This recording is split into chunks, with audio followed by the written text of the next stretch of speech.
the most common time that you can help somebody is when they're down. And there are a lot of people that are down because they're at their end roads and they don't know where to turn. That when people come into any of our branch locations, that you outreach your arms and you help them and you see what their problems are. I think that's what we brought to this industry. I think that's what we brought to this community, that we try to outreach to the people that need us the most, and we're here to help serve them.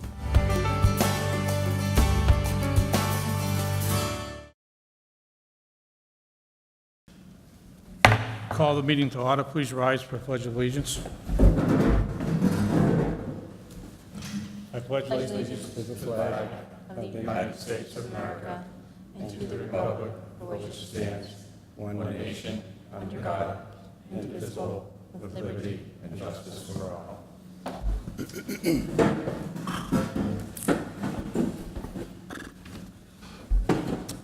Okay, the first item of business is Teacher Association reports. Mr. James, do you have anything?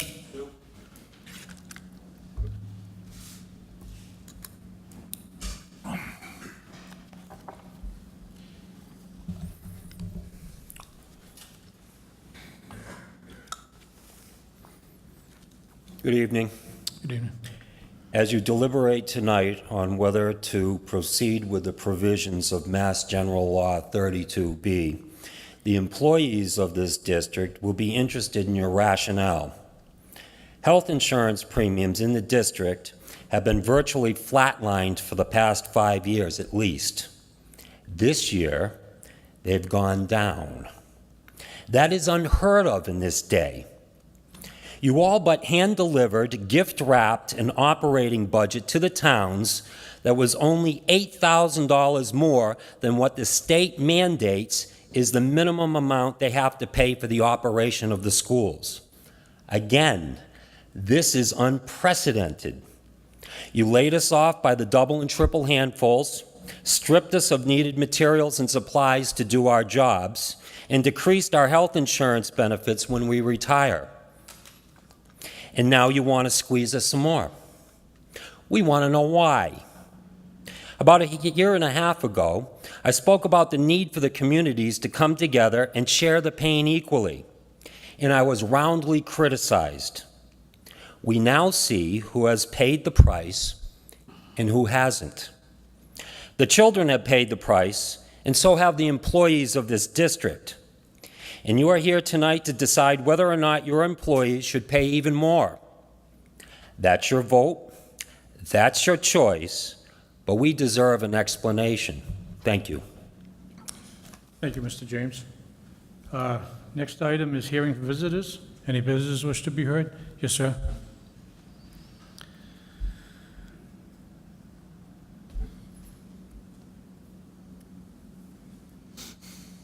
Hi, Kyle Sullivan, 17 Granville Street. I have 4 children in the district, or will be in the district next year.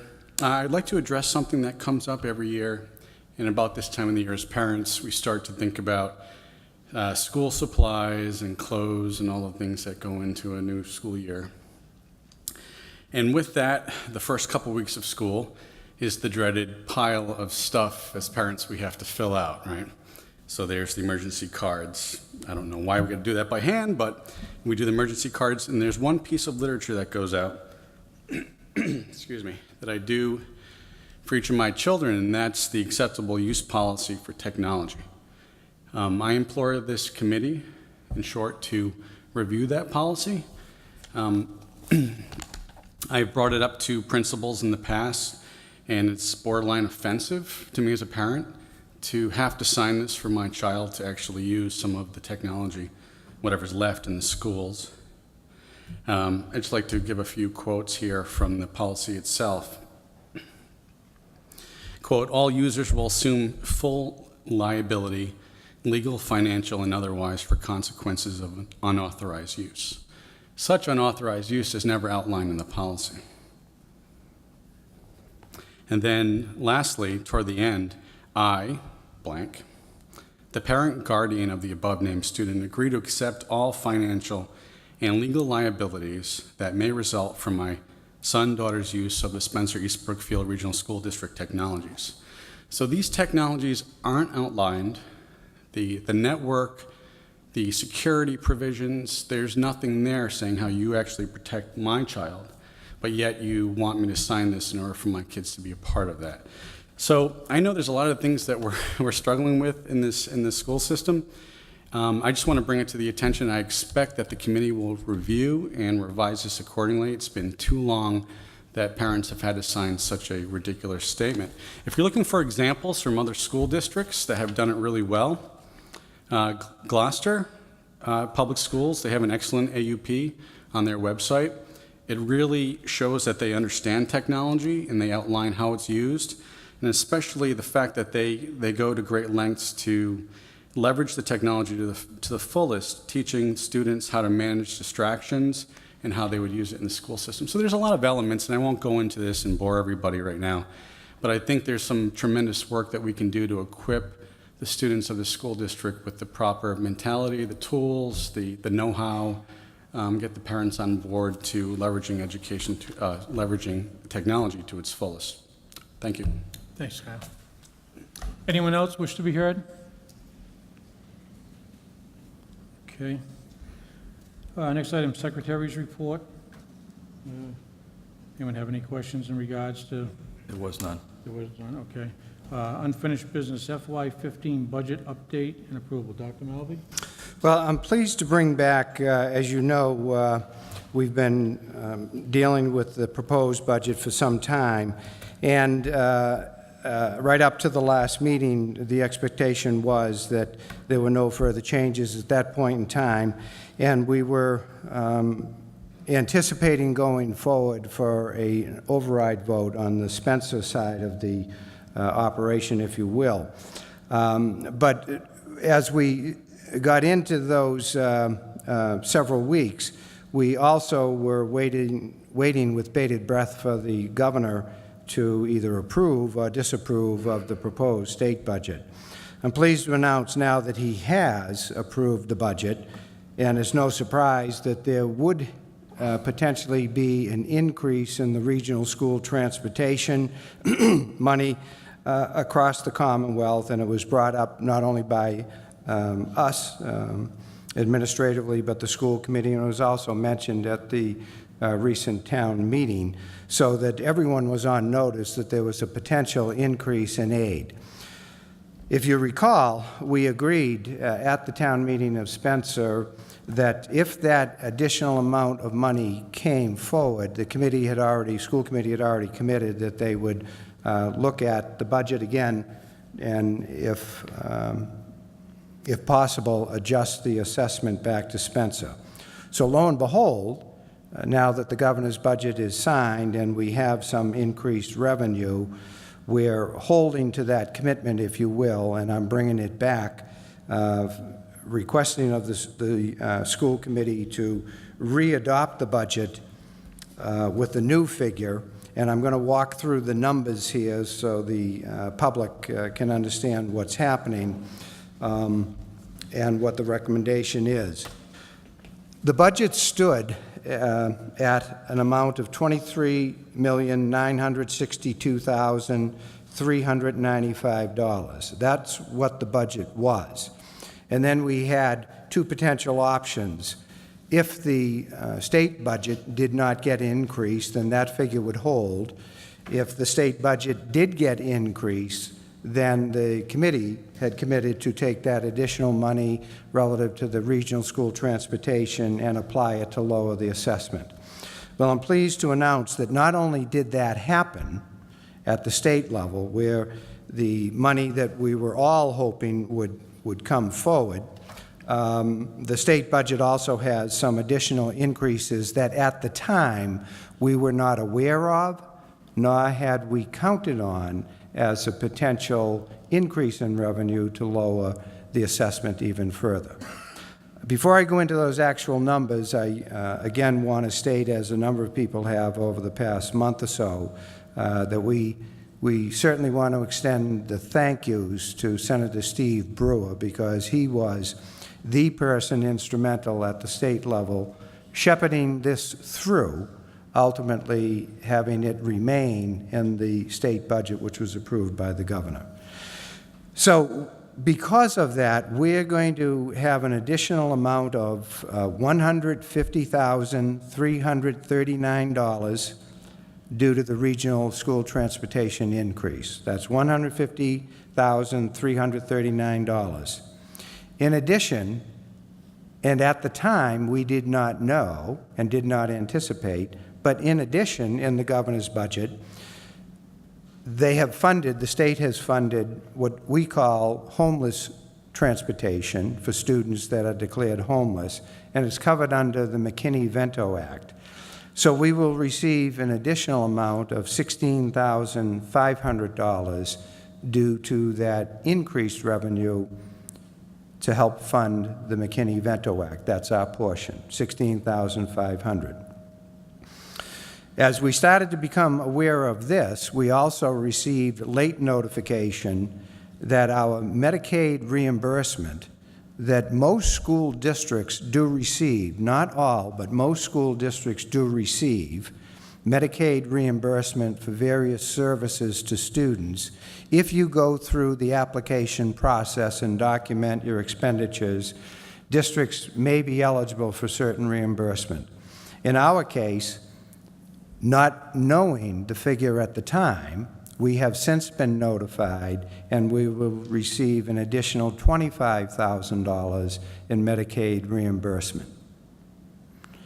Last but not least, there was a slight adjustment on the charter reimbursement where we actually lost $4,000 and some change, but the net overall impact in increased revenue to the district based on the state figures that I just announced gives us a total of $187,683 to apply to the budget via the assessment to reduce the assessment.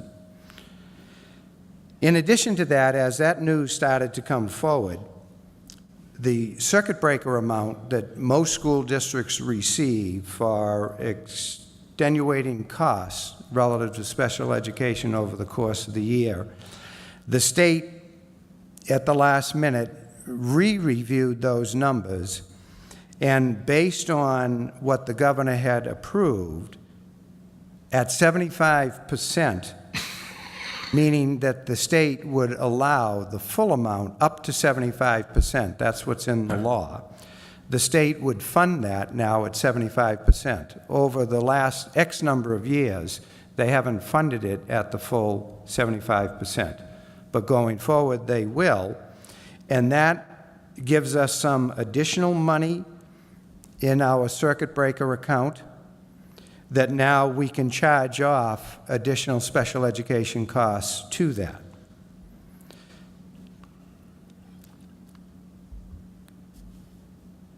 The way that works is we can't count it as increased revenue, but we can charge it on the expense side of the budget. And with that, because of the increase, again, I want to emphasize, because of the increase, it was nothing that we had any control over other than identifying what our extenuating costs were, but it simply was through the action of the state lawmakers to include it both in the House and the Senate version, and then ultimately the governor approving it at the 75% limit. We will receive an addition, a benefit, I should say, not receive it, will receive the benefit of $281,000 through the circuit breaker funds. And what that allows us to do is to charge off additional costs, primarily tuition, if you will, to circuit breaker to the tune of $281,000. When you put that together with the increase in the transportation of $187,683, and we made an adjustment in our special education IDA grant, we made an adjustment where in the past we have budgeted $570,614 in the budget for teacher salaries, and that's pretty standard, not only in this district but throughout the Commonwealth. But we also learned by doing that, we have to charge off retirement costs for those teachers that are budgeted to the tune of 9% of whatever their respective salary is. So when we realized and got permission from the state to switch that, we could pull the teachers out, if you will, and budget for the paraprofessionals through the grant. By doing that, we don't have to pay the 9% reimbursement. So in essence, that means we can pick that up and redirect it any which way we want. And that amounts to a savings of $45,000. Just by a simple grant adjustment of not charging the teachers, certain teachers, not charging the teachers to that grant, and in essence being penalized 9% that we don't get the benefit of, and we switched it over and charged the paraprofessionals because the law says you do not have to charge retirement to the paraprofessionals. So it was a win-win situation for us. We could switch it out and recover $45,000. So with all those adjustments, we're recommending to the school committee to readopt a new budget figure, which would be $23,681,395. $23,681,395. And by making those adjustments and applying the funds that we can relative to the increase in revenue, and applying the grant money by charging the paraprofessionals to it, we pick up $45,000. And then by expensing out the circuit breaker at the new amount of 75%, picking up $281,000, we're in a very, very enviable position, if you will, to apply it to the budget, adjust the budget amount. Yes, it's a little bit lower, but we're not missing anything, we're not reducing anything, and thereby, by doing that, we can eliminate the potential override that Spencer was facing. It certainly would be a plus to the town of Spencer, and similarly, because their adjustment is dropped somewhat, there'll be a similar adjustment to East Brookfield, and the school budget does not miss a beat with respect to those adjustments.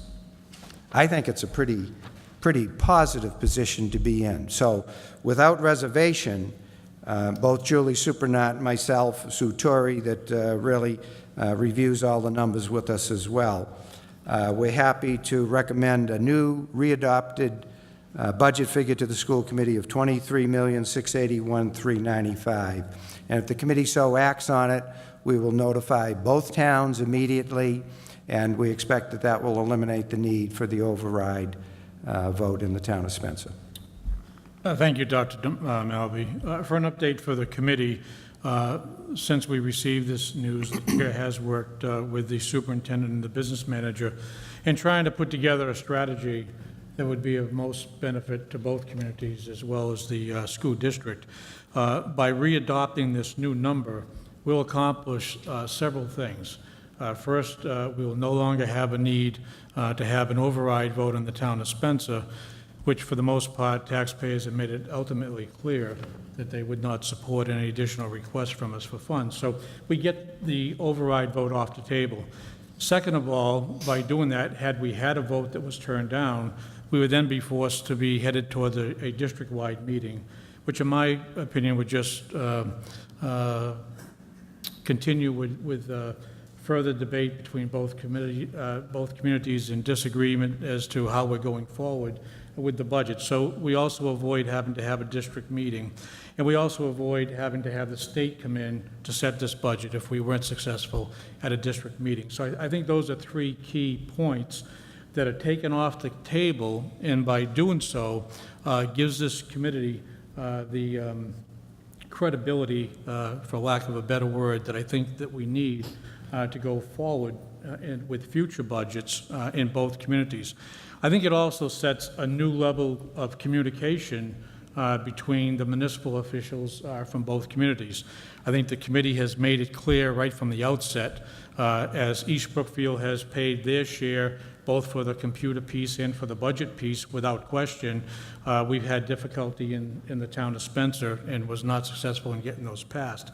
So I think this sends a clear message to both the municipal officials and to the residents of the community that we did what we said that we were going to do, that we're being transparent. We have come upon new funds that we had no idea were coming our way, and we are making it known to the municipalities of both communities, and we're applying it to the assessment. We wear many hats here at this table, and we have to answer to many different folks. And sometimes we have to advocate for the kids, sometimes we have to advocate for employees, and tonight we get an opportunity to advocate for the taxpayers of both communities. So having said that, the chair would entertain a motion from the board to adopt the new budget number of $23,681,395. So moved. Motion by Mr. Cloutier and seconded by Ms. Napton. Any discussion in regards to it? Mr. Chairman, Mr. Cloutier?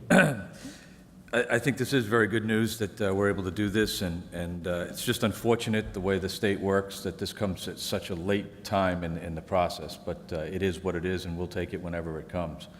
The only thing I'd like to say publicly is just to caution both communities that this is this year. Right. And although the state may say they're going to do this in future years, until those budgets come out and the numbers are verified, we have no idea what we'll get for funding next year. And if they choose to cut transportation funds back to 70% next year and take circuit breaker down back to 50 or 60% next year, we will be back looking to the communities at that time for that funding. And it could be significant funding because it could be cut back significantly. But, you know, I don't want to put the cart before the horse. This certainly is good news this year, and for the FY15 budget, I think this certainly serves us well. Thank you, Mr. Cloutier. Anyone else have any comments or questions? If not, on a roll call vote, Aye. I'm sorry, Heather, yeah, Steve. Aye. Cloutier? Aye. Ms. Napton? Aye. Mr. King? Aye. Mr. Nordquist? Aye. And the chair votes aye. Okay, next item, superintendent search update. I saw Mr. O'Connor here. Mr. O'Connor, do you have anything that you care to report or offer in regards to an update moving forward? When is the next meeting? 28th of July. Okay, if you have anything you'd like to report back to us back at that time, let me know. Next item, Chapter 32B, Section 12-21, approval. This is an issue that has been brought forward to the board for discussion by several members. We have had discussion in regards to it with school council. Information has been given to members.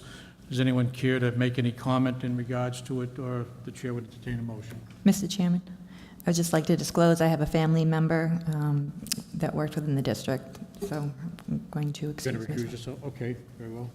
Yeah, Mr. Chairman, I also have a family member in the district, so I'm going to excuse myself from this vote. Okay, fine. The chair will call you back as soon as we're through that issue, okay? Thank you. Mr. Chairman, Mr. Cloutier? with respect to 32B, Sections 21 through 23, this is a piece of legislation that the state has put into law and allowed municipalities and districts to utilize and adopt if they so choose. And what it allows us to do as a district is it allows us to increase copays and deductibles if we feel the need to do so with health insurance in the district when all else fails. Currently, this committee has adopted a policy, and we have passed that on to the administrator, the superintendent, that all administrators will be contributing 30% of their health insurance. And Dr. Malvey has certainly done that with contracts that have been executed with administrators and staff positions, that they'll be contributing 30% of their health care.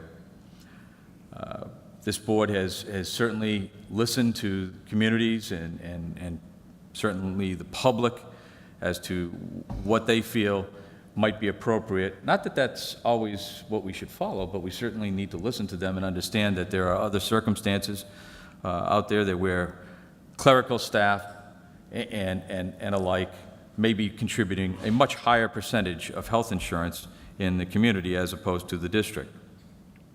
With that said, we set out a plan during negotiations this year to increase the percentages of health insurance that would be contributed by the employees.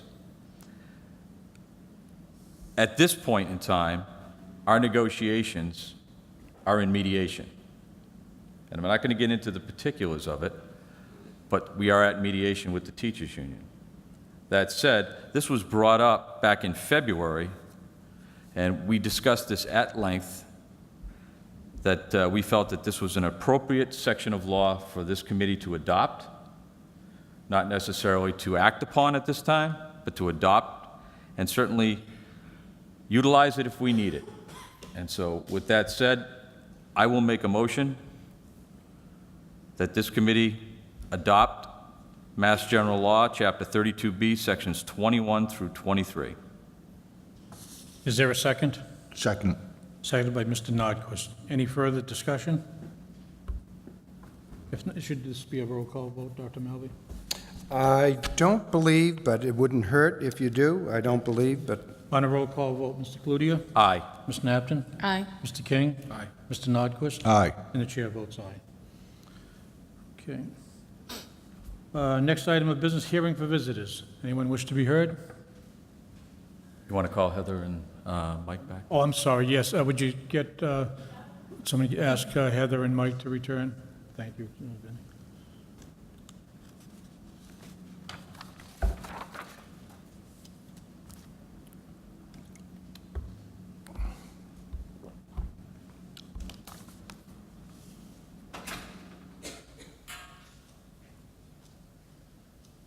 Not enough time for a pizza, but maybe a quick drink.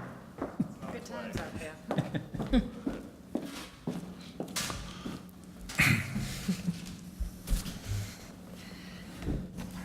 Okay, hearing for visitors. John?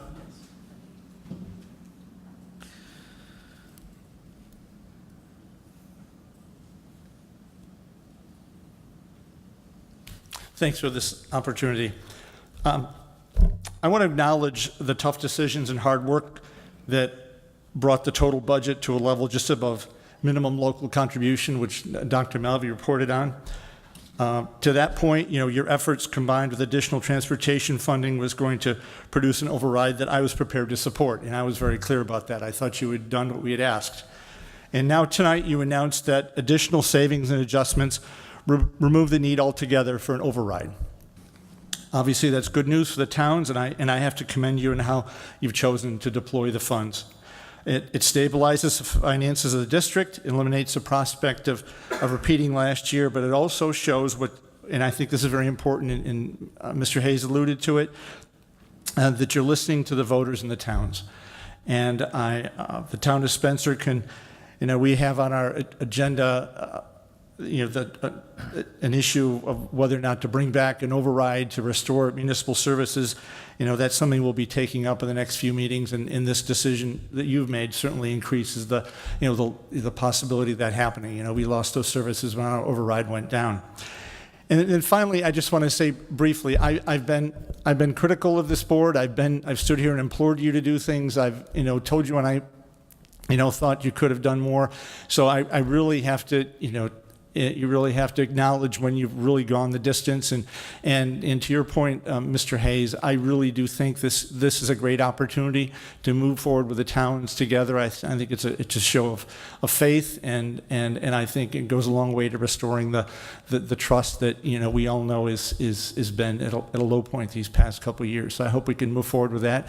And to Mr. Cludier's point, I spoke with Adam about this. It is, next year is a different year, right? I mean, we may be sitting here or standing here with a different set of numbers to discuss, but you work with the numbers, and especially when they come down from the state. And I do hope everybody listening, and I always fear feeding the cynical fires out there, fires of cynicism out there. Is Dr. Melby said, these were numbers that came down only with a new budget. It's not as if you found some some pots of cash. I mean, that people think that happens on the municipal level too, and it doesn't, and that's why we have to search. So altogether, thank you and commend you on the decisions.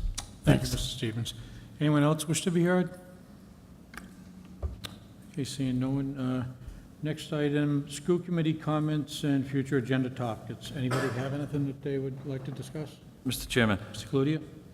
through you to the superintendent, Dr. Malvey, have we investigated the cell phone to see if we had any cell phone policy? Anything? We do not. We're going to have to pull one together. Okay.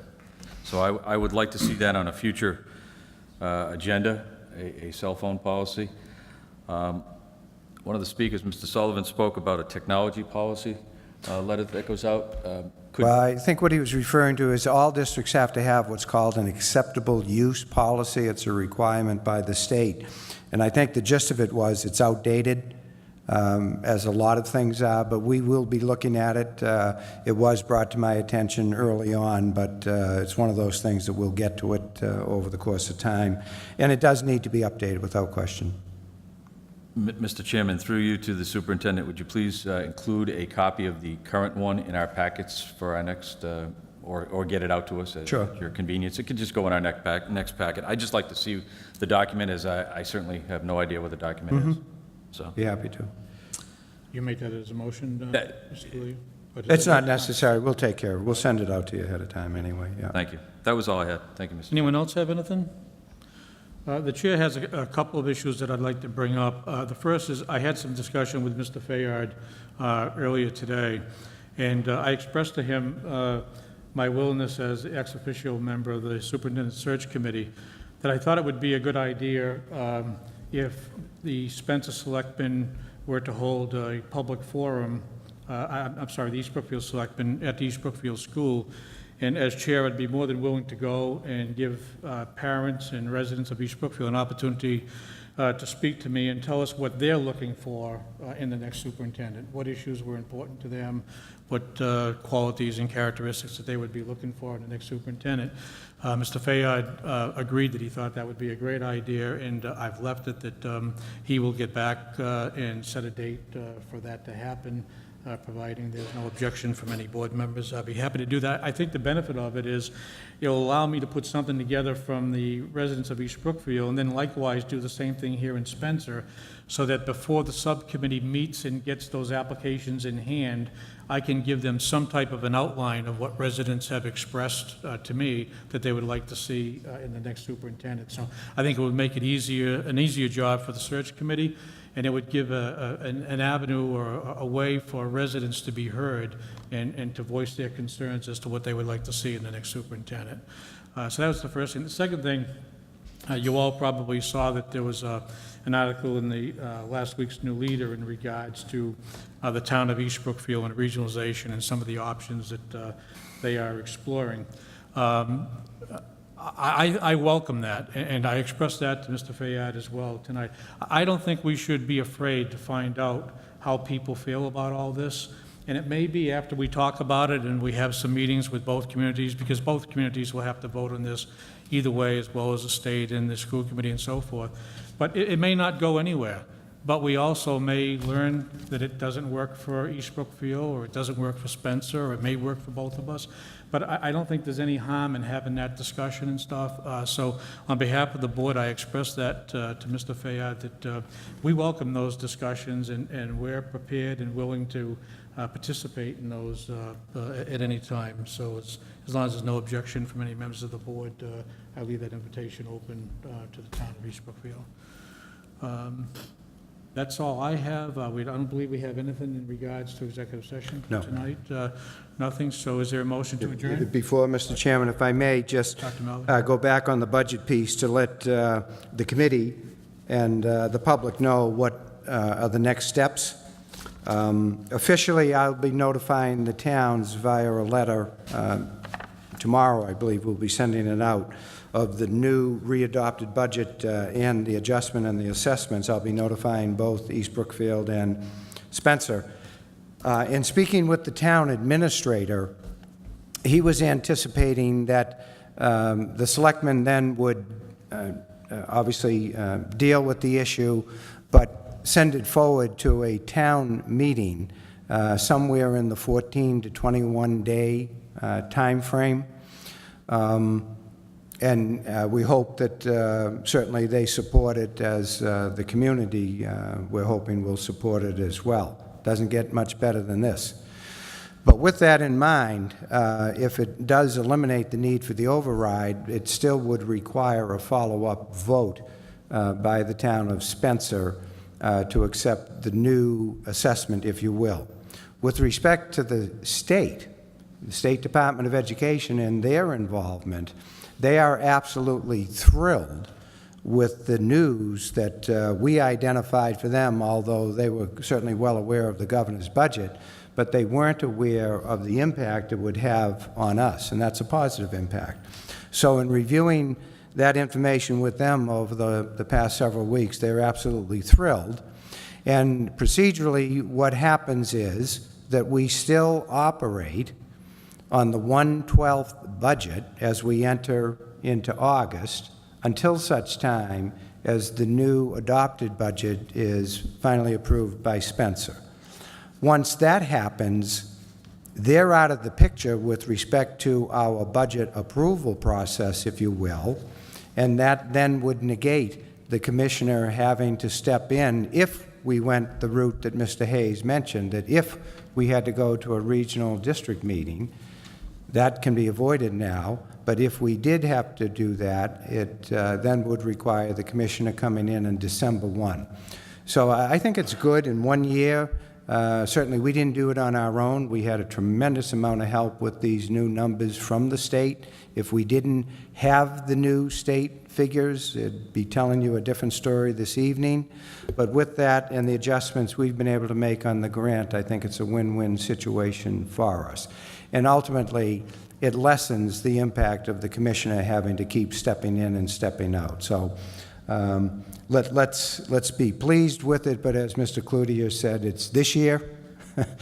In a few short months, we'll be looking at FY16, and the picture could change very, very quickly. But I want people to understand that we still will operate on the 1/12th until this is finally approved by Spencer, and then we can have the state pull out of the approval process. Thank you. Thank you, Dr. Malby. A motion to adjourn? Oh, I'm sorry. Sorry, just to follow up with what he was just saying, I just wanted to say that I'm very impressed with how everybody in the district has really tightened their belts and been very fiscally responsible this year and was able to save us the money that was able to be put towards computers so that we've been able to lower that budget. I'm just very impressed because not just one person or one office, every single person that works in this district has, really done their part, and I just want to acknowledge that.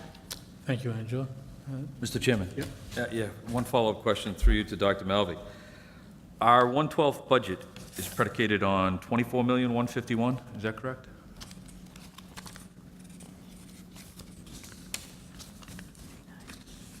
Yes. So my question, will we be functioning off of the new number, though? Will we be operating off of that number, even though we will be receiving an assessment from the two communities that will be based off of 24,151? Will we operate on the budget as we've adopted this evening of 23,681? No, we'll operate on the 24 until it's approved in Spencer, and then we'll adjust to the new 23,681. But I can tell you, we're not up in that area anyway. We're very, very cautious of what we're expending over July, and certainly we'll do that in August, in anticipation of what we were faced with last year.